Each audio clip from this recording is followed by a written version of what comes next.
Isang mapagpalang hapon sa ating lahat, mga kaibigan namin sa lugar na ito. At tayo po ay nagpapasalamat sa Diyos sa pagkakataon na ito na muli tayo po ay makapag-aaral at makakapakinig ng salita ng Diyos. At maraming araw ho na hindi ho tayo nakapangaral sa lugar na ito. At sa ngayon po ay higit na pinapasalamatan natin ang Diyos na sa atin po ay nagbibigay ng kalakasan, malulusog na pangangatawan at nag-iingat sa ating mga buhay. At binabati ko po ang ating mga kaibigan, lalong-lalo na po sa ating mayor na si Honorable Macmac Dunaga at gayon din sa ating barangay chairman na si Honorable Alvin E. Albao. No? Ang mga Seventh-day Adventist believer ay nagpapasalamat sa inyo. At gayon pa man ang ating mga kapatid na at kaibigan na mga Roman Catholic believer, especially po sa Alinyo family na sa atin po ay nagpahintulot na makapangaral ng salita ng Diyos dito po sa tabi ng kalsada. Yan. Binabati po natin ang ating mga kapatid na mga Seventh-day Adventist sa iba't ibang lugar at sa buong sanglibutan. No? At gayon pa man sa ating mga kaibigan na mga tricycle drivers, binabati po namin kayo ng isang mapagpalang hapon. At syempre po ang ating mga kapatid na nasa iba't ibang mga relihiyon, ating mga kaibigan na mga Baptist, mga Roman Catholic believer, mga born-again Christian, at sa lahat ng mga Pentecostal at sa mga saksi ni Jehovah. At before po kami magsisimula, kami po ay maghahandog po sa inyo ng awitin.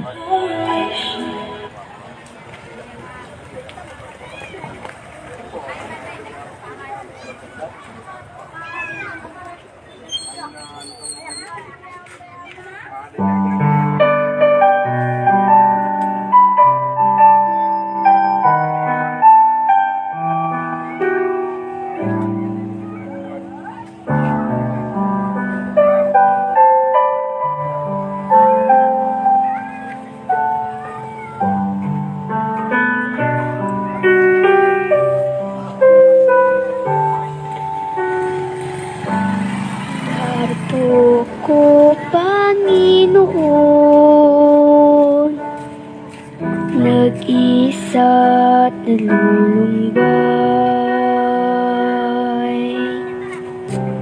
Di batid ang aking gagawin, ako ito sa aking buhay.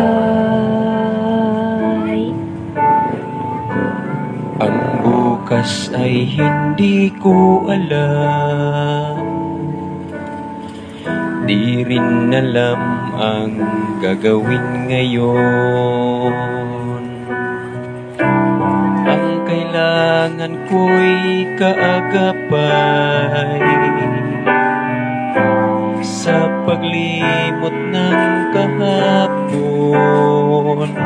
Maging madilim man ang gabi ay darating din ang umaga. Huwag mag-alala, magtiwala sa Kanya. Kung ano man ang gumugulo sa isip mo,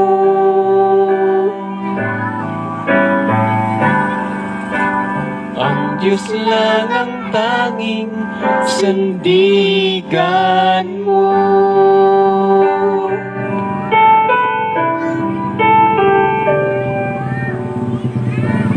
Kaibigan ko at malambay, kahit ika'y nag-iisa. Ano man ang iyong nakaraan, huwag na itong isipin pa. Ang bukas ay hindi mo alam, ngunit di ka dapat mangamba. Di kanya pababayaan, ialay ang lahat sa Kanya. Maging madilim man ang gabi, ay darating din ang umaga. Huwag mag-alala, magtiwala sa Kanya. Kung ano man ang gumugulo sa isip mo,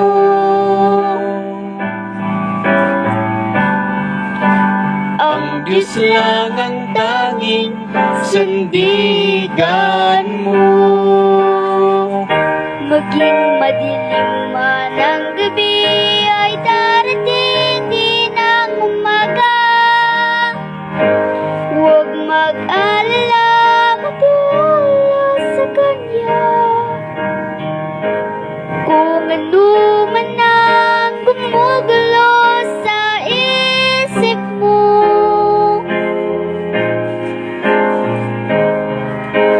ang Diyos lang ang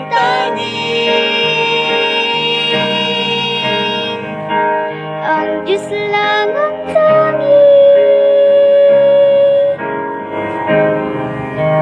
ang Diyos lang ang tanging sandigan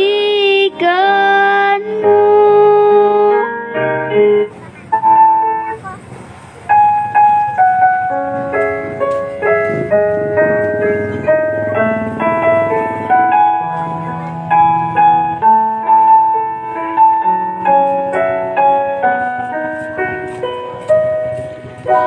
Napapagod ka na nga ba sa iyong buhay? May mga sandaling isip mo'y gulong-gulo, kaibigan. Nais ko'y iyong malaman, may Diyos na pwede mong malapitan. Anumang kalagayan ang iyong sinusuong, huwag kang matakot, manalig kay Jesus. Lahat halos ng paraan ay ginawa mo upang kalungkot ay maibsan. Hanggang ngayon ay hindi ka maligaya, kahit pa lahat ng nais mo'y makamtan. Kung ang hinahanap mo'y tunay na kapayapaan, kay Jesus makakamtan. Mahal ka ng Diyos at siya'y naghihintay. Kumakatok siya sa pintuan ng iyong puso. Huwag mong sayangin ang oras at pagkakataon. Nais ni Jesus ika'y maligtas. Mahal ka ng Diyos,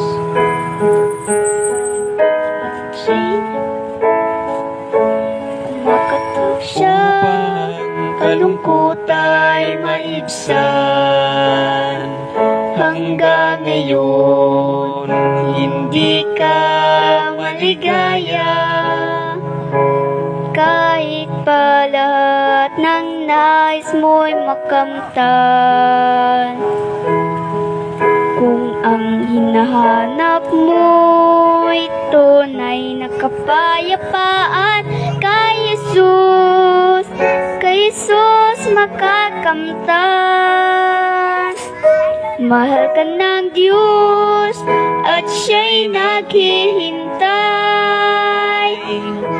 Kumakatok siya sa pintuan ng iyong puso. Huwag mong sayangin ang oras at pagkakataon. Nais ni Jesus ika'y maligtas. Mahal ka ng Diyos at siya'y naghihintay. Kumakatok siya sa pintuan ng iyong puso. Huwag mong sayangin ang oras at pagkakataon. Nais ni Jesus, ika'y maligtas. Mahal ka ng Diyos. Okay, once again, isang mapagpalang hapon sa ating lahat. At tayo po ngayon ay mag-aaral naman ng napakahalagang mensahe ng Diyos. At ito po ay may kinalaman patungkol sa ating kaligtasan. Sapagkat ayon po sa sinulat ni Pablo sa aklat ni Timoteo, ang kapitulo po ay 2, ang bersikulo ay 4, na ibig ng Diyos na ang lahat ay makaalam ng katotohanan at maligtas. So ang layunin ng Panginoon sa buong sanglibutan, sa lahat ng tao na nabubuhay sa balat ng lupa, ay nais ng Panginoon na sila or ang tao ay maligtas.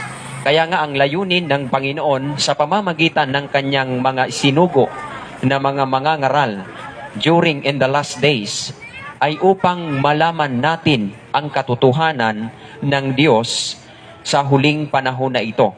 Dahil ayaw ng Panginoon na ni isa mang tao ay mapahamak. Subalit ngayon nga mga kapatid ay mayroon pong kumakalaban sa Diyos na ito po ang dyablo, na kanya pong dinadaya ang buong sanglibutan upang ang tao ay mapahamak at mapunta doon sa naglalagablab na apoy sa impyerno. Kaya hindi po ninanais ng Diyos na ang tao ay mapunta doon, kaya atin po itong pakinggan ang salita ng Diyos. Kahit po ilang beses natin itong mapakinggan, 1,000 times na pangangaral ng mga mangangaral, kung hindi ho natin buksan ang ating mga puso, ang ating mga damdamin, ang ating pag-iisip, magiging walang kabuluhan. Paano nga papasok ang salita ng Diyos kung hindi ho natin ito tatanggapin sa ating mga buhay?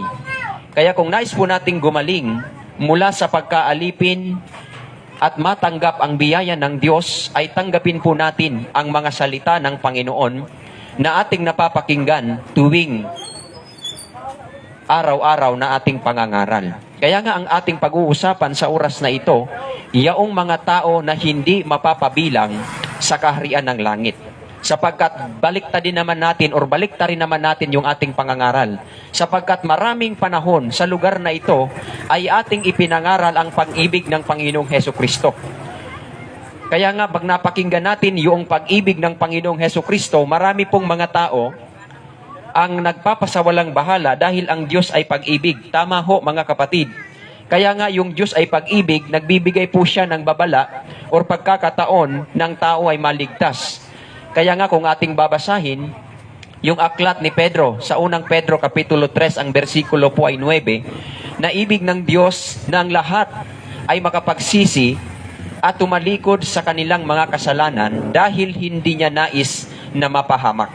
Yung word na pagtalikod sa kasalanan, ito po yung nangangahulugan na wag nang balikan, wag nang ulitin ang mga ginagawang makasanglibutang mga gawa sa sanglibutan na ito, sapagkat kung mayroon mang gustong mapahamak ang tao, ito po yung Satanas, ang dyablo, na dumadaya sa buong sanglibutan ayon sa Revelation or Pahayag kapitulo 12 ang talata 9. Kaya naman magbibigay po tayo ng mga ilan-ilan bilang patunay sa Biblia na sinabi ng Diyos sa pamamagitan ng mga apostol na yung mga tao na hindi magmamana ng kaharian ng langit. Kaya pakinggan po natin ito at atin po itong pagtuunan ng pansin, sapagkat marami pong tao sa panahong na ito ang ganito ang kanilang ginagawa. Tila baga walang mahalaga sa kanila ang kanilang mga buhay. Hindi nila iniisip na mayroong Diyos na nagmamahal, na gusto ang tao ay maligtas. Subalit pinili ng karamihan ang magbulag-bulagan, pinili ng karamihan na sundin ang pita ng laman at kagustuhan ng sanglibutan. Kaya nga ito po'y sinabi ni Pablo at ito po'y galing sa Diyos na kanyang ipinapangaral sa mga tao sa panahon ng mga taga-Galasya. Kaya nga kung titingnan natin ang Biblia, sa aklat ng Galasya, kapitulo 5, ang talata ay 9 hanggang 21 na ganito ang sinasabi ni Apostol Pablo. At hayag ang mga gawa ng laman, sa makatuwid ay ang mga ito pakikiapid, karumihan at kalibugan. Ito pong pakikiapid, isa po ito sa mga gawa ng laman na ginagawa ng sanglibutan. Ano ba ito, kapatid na Jonald? Ang tinatawag na pakikiapid. Ito pong pakikiapid, marami po itong mga kahulugan. Katulad halimbawa, yung mga pagsobra ng pagkain na hindi natin iniingatan ang ating katawan. Pangalawa, yung pakikipagtalik sa hindi mo asawa. Ito po'y pakikiapid or nakikisama ka sa isang babae o lalaki man na hindi kayo kasal. Isa po ito sa tinatawag na pakikiapid. At yung sinasabi ng Biblia, mga karumihan at kalibugan. Ito naman po mga kapatid ay gawain ng sanglibutan na ito po yaong karaniwan na kagustuhan ng tao sa balat ng lupa.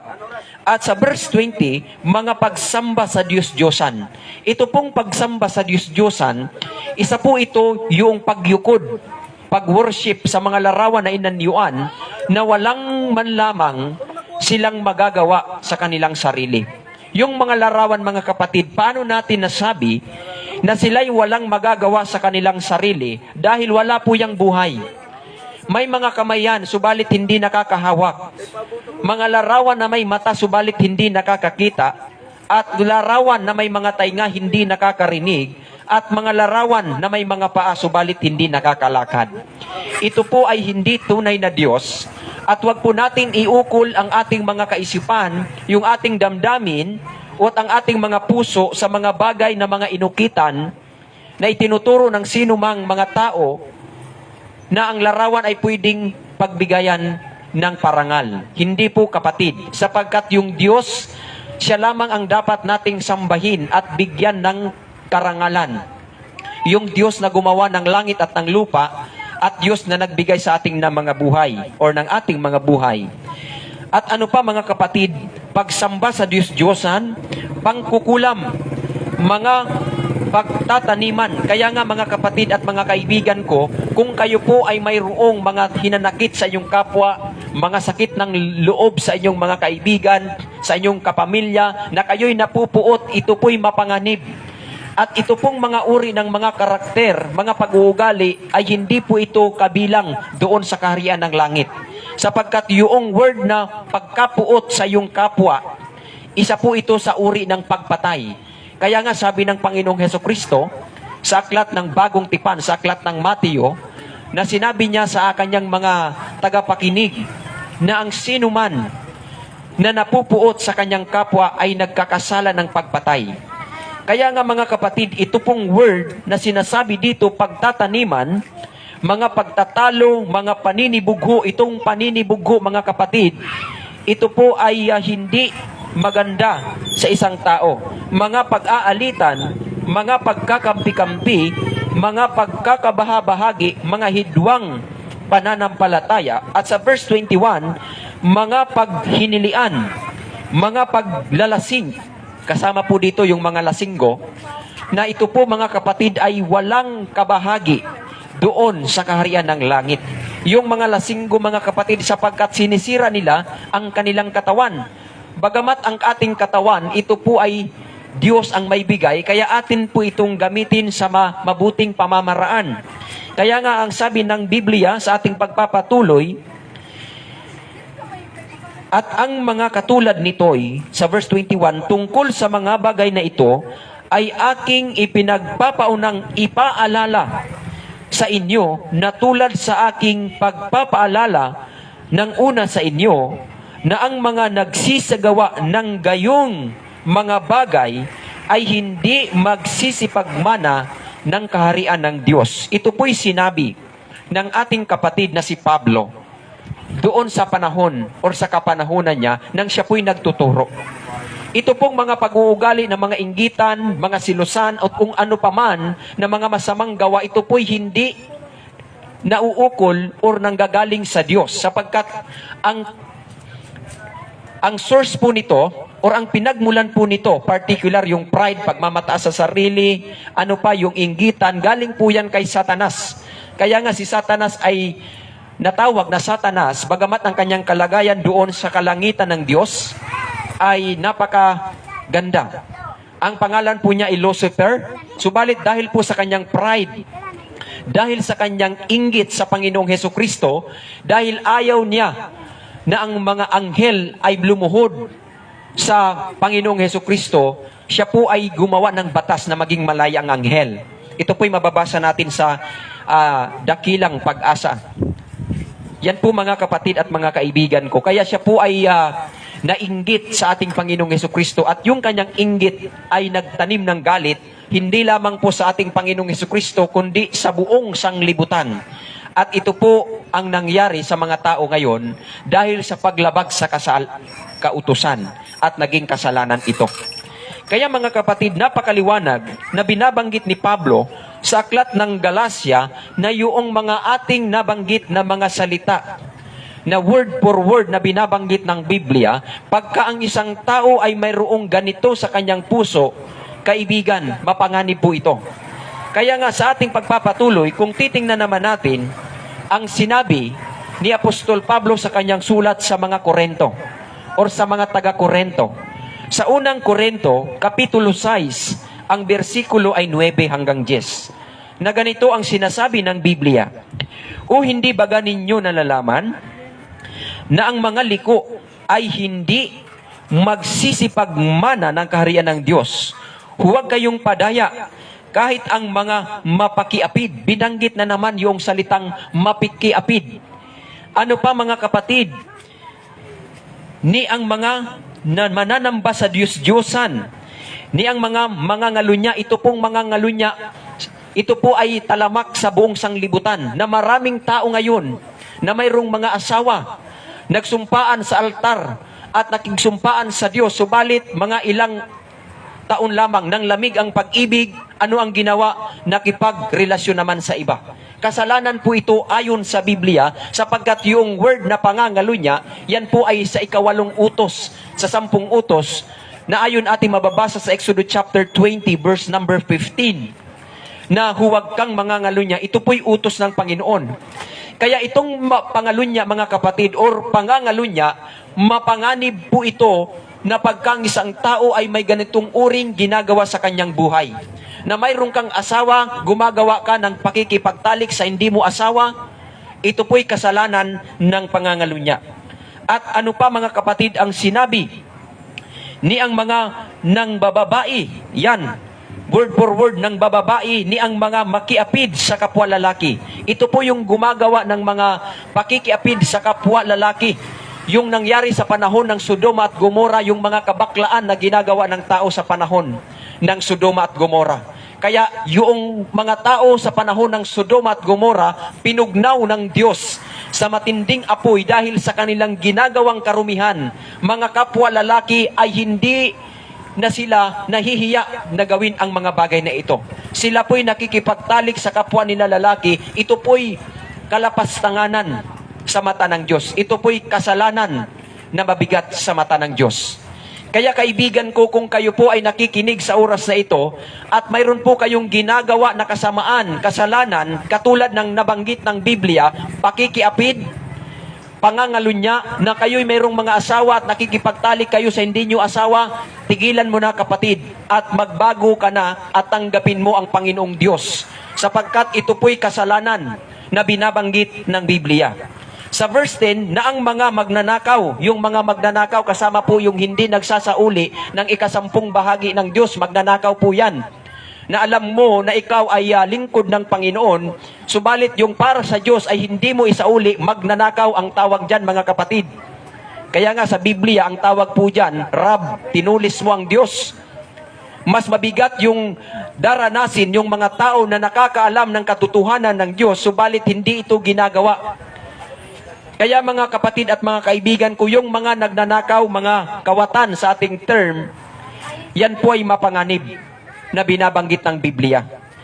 At sa ating pagpapatuloy, ni ang mga naglalasing, nabanggit na naman, ni ang mga magpatugyaw, matungayaw, ni ang mga manlulupig, ni ang mga magmamana, ay hindi magmamana ng kaharian. Kaya yung mga manlulupig, mga kapatid, lalong-lalong na po yung mga mayaman na walang habag sa kanilang kapwa, na mga sakim sa kayamanan, ang kanilang manggagawa ay kanilang pinagmamalupitan at hindi binibigyan ng tamang sahod. Mapanganib po kung ganito ang ating mga ginagawa sa ating buhay. Wala tayong takot sa Diyos. Ito po ay sinasabi ng Biblia na hindi kayo magmamana ng kaharian ng langit.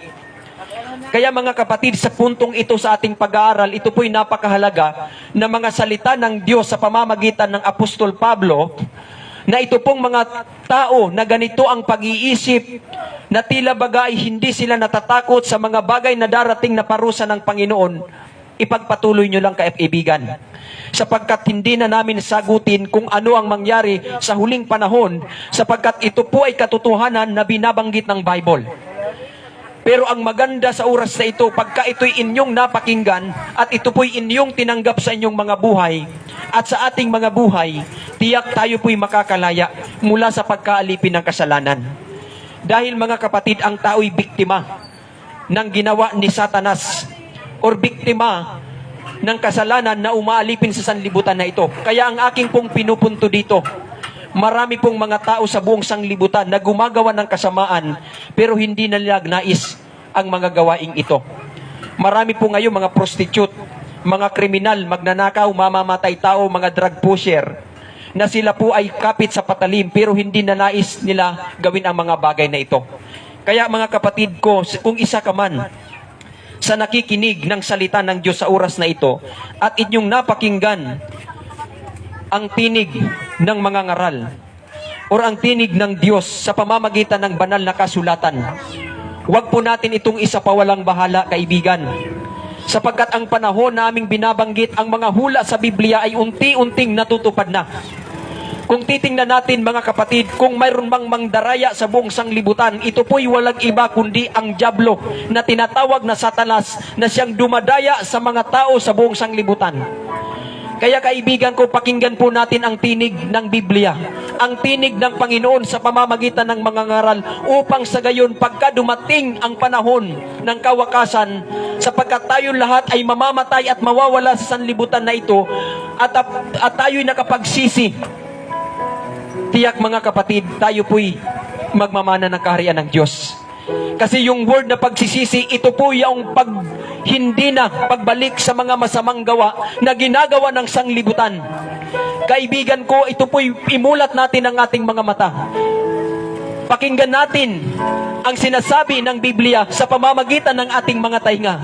Sapagkat ito pong parts of the body ng ating katawan, ito pong mga katawan natin, yung bahagi ng ating katawan, ibinigay po ito sa atin ng Diyos upang gamitin sa mga bagay na mahalaga. At ito po mga kapatid, ang salita ng Diyos.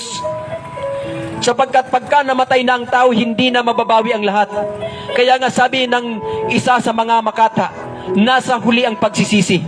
Pero kaibigan ko, habang may buhay ang tao, tinatawagan ka ng Diyos sa pagsisisi na wag nang gawing muli ang masamang gawa ng sanglibutan, sapagkat ito po ang magdadala sa tao tungo sa kapahamakan at kaparusahan sa naglalagablab na apoy at asupre na siyang ikalawang kamatayan. Kaibigan, hindi po ito pananakot kailanman, kundi ito po'y pag-ibig sa inyo ng Diyos, na huwag matulad sa panahon ng Sodoma at Gomora, ng tao dahil sa kanilang kasamaan, kanilang kabaklaan at mga ginagawang karumaldumal sa sanglibutan, sila po'y tinupok sa naglalagablab na apoy. Mga kapatid, ating pong isipin at ating pong ipasok sa ating kaisipan at ating mga puso na wag sana tayo tumulad doon sa panahon ng Sodoma at Gomora na hindi nakinig sa panawagan ng Diyos. Gayon din sa panahon ng baha, sa panahon ni Noah. Kundi maging kagaya tayo, kaibigan, sa panahon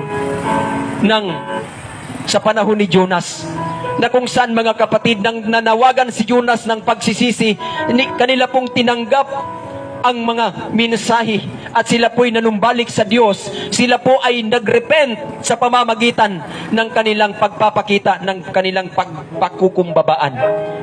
Simula sa hari hanggang sa pinakadakila at sa pinakaaba, silang lahat ay nagsisi sa harapan ng Panginoon. Kaya hindi natuloy ang pagkagunaw ng Ninibe. Ito po isang panawagan sa huling panahon na ito. Sa lahat ng tao na nakikinig, gayon din sa mga nanonood ngayon, na pagka mayroon tayong mga tinago-taguan o tinatago-tago na mga kasalanan na nabanggit ng Biblia, kaibigan, ito po ang panahon na magsisi na tayo sa ating kasalanan at manumbalik sa Diyos, sapagkat ito pong gawang ito, mga masamang gawa, hindi po ito ang makapagdadala sa atin sa kaharian ng langit. Ito po'y magiging hadlang sa ating paglapit sa Diyos. At ito po ang magiging dahilan na ang isang tao ay masusunog sa naglalagablab na apoy, na parusa ng Diyos sa mga tao na hindi nagtatalima at hindi nakikinig sa kanyang mga kautusan at sa kanyang mga salita sa pamamagitan ng mga ngaral. Subalit napakagandang pakinggan, kaibigan. Kahit ganito ang tao, ang ginagawa ng tao sa sanglibutan, ang Diyos pa rin ay nagbibigay ng pagkakataon na tayong lahat ay makapagsisi at tumalikod sa mga kasalanan, dahil nais ng Diyos na ikaw, kaibigan, ay maligtas. Sa oras na ito, anuman ang ginagawa mo ngayon, ito po'y hindi biro-biro itong ating ginagawa.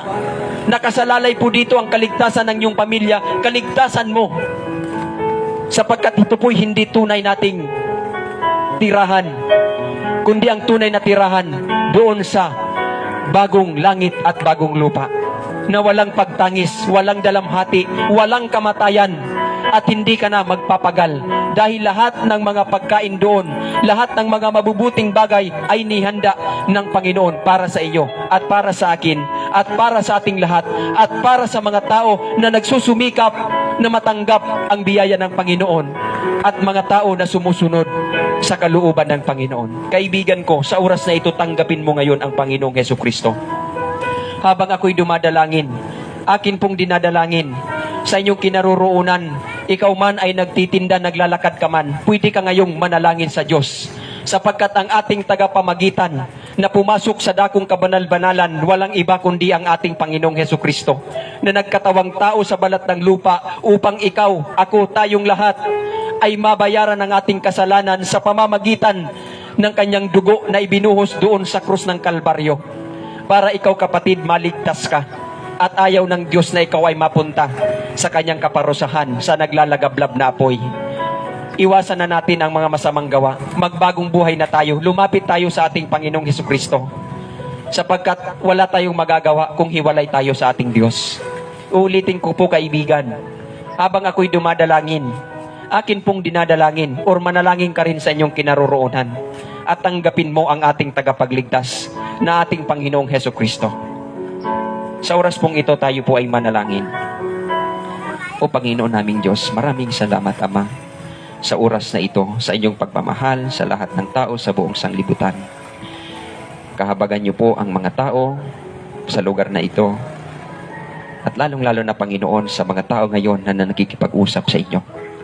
Bagamat hindi namin sila nakikita, subalit kayo po ang nakakaalam ng kanilang puso. Tulungan niyo po sila na makaahon sa mga pandaraya sa sanglibutan na ito. Salamat, Ama, sa pag-ibig mo at sa inyong pagmamahal na walang hanggan.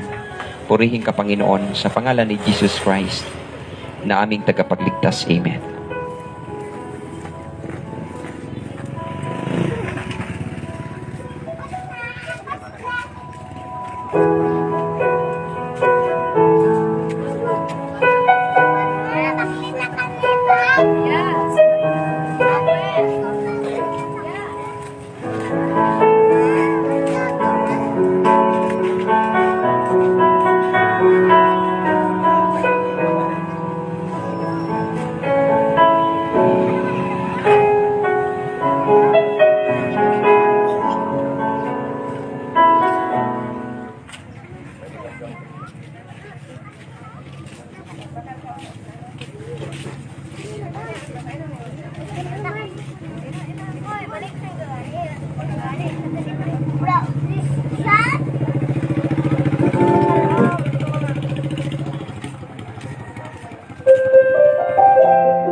Ama, ang tanging ligaya. Sa ating landas ay may kahituan. Natatanong sa isipan, bakit nararapat? Parang may pinapasan. Lawan, kalumbayan, at nasasaktan. Sa langit ay wala ng kasalanan, wala ng kahirapan. Lungkot ay papawiin, tayo ay babaguhin. Sa langit ay wala ng problema, kasiyahan ang madarama. Pati papuri at pagsamba sa ating Diyos Ama, tanging ligaya. Tayo'y magtiis ngayon, mayroong kaligtasan. Ang buhay na walang hanggan, ating magkakamtan at tiwala lamang sa Kanya. Ikaw, ako, tayong lahat ay sa Kanya. Sa langit ay wala ng kasalanan, wala ng kahirapan. Lungkot ay papawiin, tayo ay wala ng problema. Kasiyahan ang madarama, pati papuri at pagsamba sa ating Diyos Ama, ang ligaya.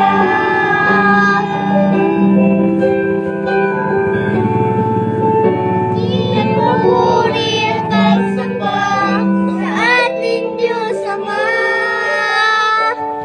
ang tanging ligaya.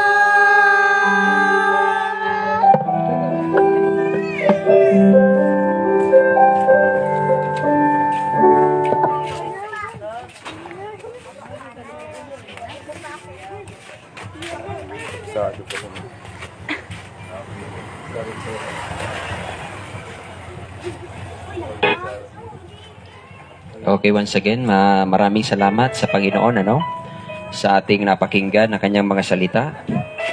At sa atin pong pagtatapos, mga kapatid, ay atin pong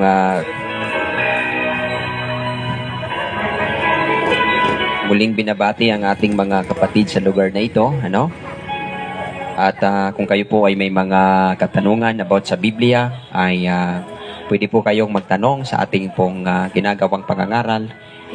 At kung kayo naman po ay willing na makipag-aralan at magpa-Bible study, ay nandito lang po ang aking partner, Sister Annabel, yung ating cameraman.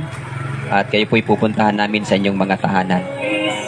At sa muli po, binabati ko po ang ating lahat ng mga kapatid na sumusubaybay, sumusuporta sa gawain na ito na ipinagkatiwala sa atin ng Diyos. At sa oras pong ito, hindi ko na po kayo maisa-isa, subalit maraming salamat sa Panginoon sa inyong pakikibahagi, pakikisangkot. Nagiging misyonero po kayo sa inyong pag-share ng inyong, ng ating mga pangangaral. Sa oras pong ito, purihin ang Diyos sa ating kalagitnaan at sa oras na ito. Maraming salamat po sa inyo. Ito po ang inyong lingkod ng mga Seventh-day Adventist believer na sa inyo po ay bumabati ng isang mapagpalang hapon sa ating lahat. Purihin ang Diyos, sa Kanya lamang ang karangalan, kapurihan, kadakilaan, magpakailan pa man. Amen.